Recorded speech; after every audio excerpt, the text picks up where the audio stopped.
Bismillahirrahmanirrahim. Assalamualaikum warahmatullahi wabarakatuh, teman-teman. Jadi di sini gue pengen ngebahas sesuai judul ya, bahwa kalau misalnya lu gagal PNS itu nggak apa-apa gitu. Jadi gini bro,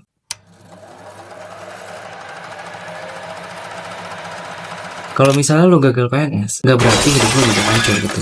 Lu masih punya banyak masa atau masih banyak kesempatan di masa yang akan datang tuh. Jadi walaupun sekarang jumlah pelamar CPNS tuh banyak banget.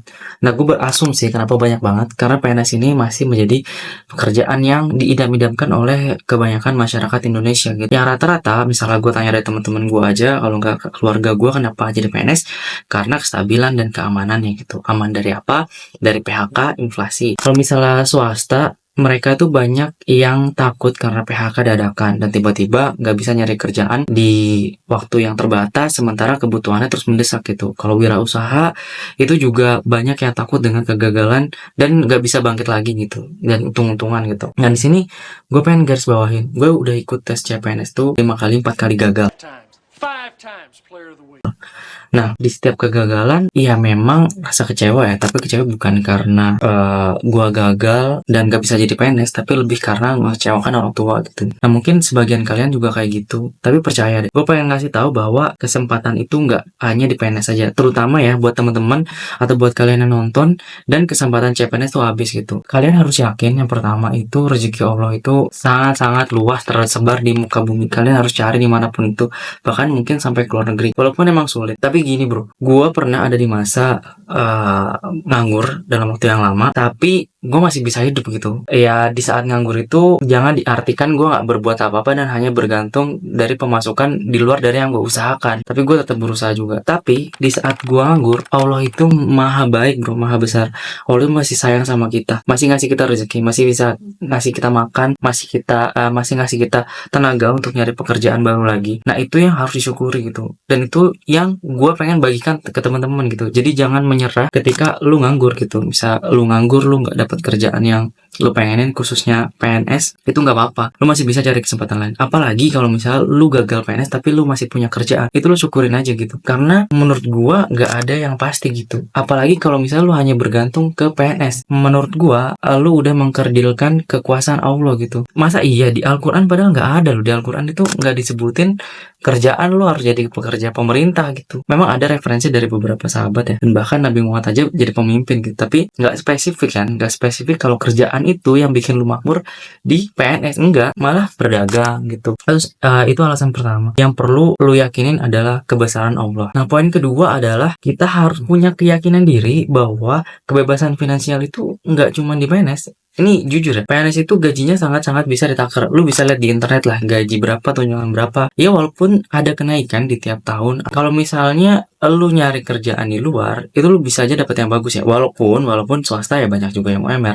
Tapi kan sebanding dengan lu ningkatin skill, lu bisa dapat kerjaan yang lebih bagus gitu. Gue bukan berarti matain semangat lu ya untuk daftar PNS, tapi gue pengen membangkitkan motivasi ya kalau lu, biar lu punya keyakinan bahwa rezeki lu tuh nggak cuma di PNS gitu. Lu masih bisa nyari kerjaan dimanapun. Lu masih bisa ngeliat banyak peluang. Lu ngegali lagi diri lu, refleksi diri lagi, kontemplasi diri lagi, cari ikigai itu. Apa yang lu senangin, apa yang dunia butuhkan, apakah skill lu bisa dijual, atau lagi apa yang bisa bermanfaat untuk orang.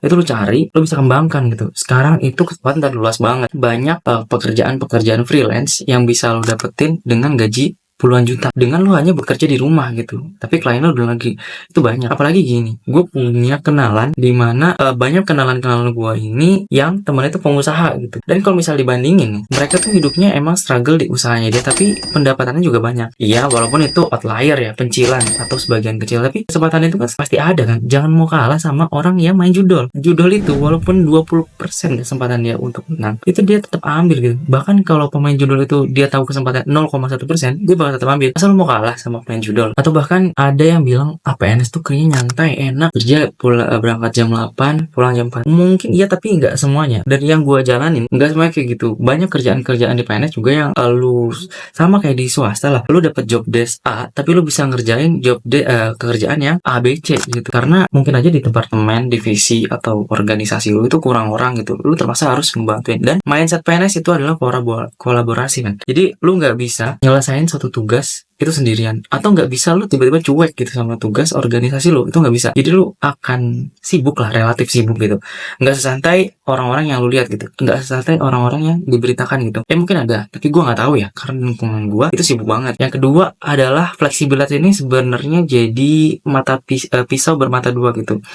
Yang nyantai enak nyantai, tapi kalau misal orang yang produktif, dia akan jenuh. Lu kira kalau misal lu gak ada kerjaan lu enak? Enggak, men. Enggak semuanya orang kayak gitu. Ada juga yang kalau misalnya lu ngerasain jenuh, itu bisa bosan banget. Lu bisa ngerasa hampa, lu bisa ngerasa nggak ada penghargaan, lu bisa ngerasa kayak zombie juga. Banyak kerjaan kayak zombie, nggak ada kerjaan juga kayak zombie juga. Tapi ini kasusnya bukan di gua. Di pekerjaan-pekerjaan yang memang dipersepsikan orang banyak santainya gitu. Nah, itu juga harus lu pertimbangkan gitu. Banyak konsekuensi yang nggak seenak itu. Banyak orang yang bilang PNS itu bebas PHK. Ini coba kita bicara jangka panjang dan menggunakan aspek kehati-hatian ya teman-teman. Gue rasa di dunia ini nggak ada yang benar-benar bisa stabil gitu. Nggak ada yang bisa benar-benar memastikan kita aman gitu. Dengan sistem yang dinamis, mungkin pemimpinnya sudah mindsetnya nanti berubah gitu.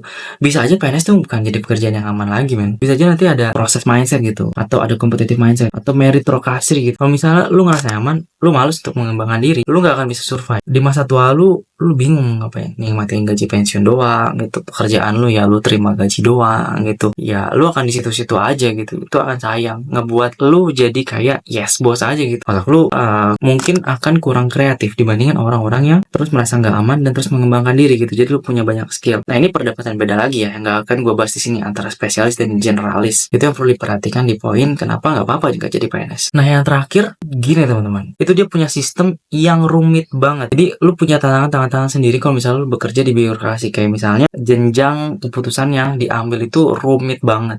Terus juga ada tekanan di sistem yang kaku, kewajiban bersosialisasi. Coba kalau misalnya lu Gen Z, lu umur 20-an, lu baru masuk dengan segala ekspektasi yang ada di kepala lu ngelihat informasi pekerjaan di luar sana, di media sosial sana, ada dream job lu, dan lu masuk ke birokrasi, lu bakal kaget. Kecuali lu punya tingkat adaptasi yang luar biasa, lu bisa-bisa aja. Tapi kalau misalnya enggak, birokrasi ini bukan tempat untuk lu mengekspresikan diri lu.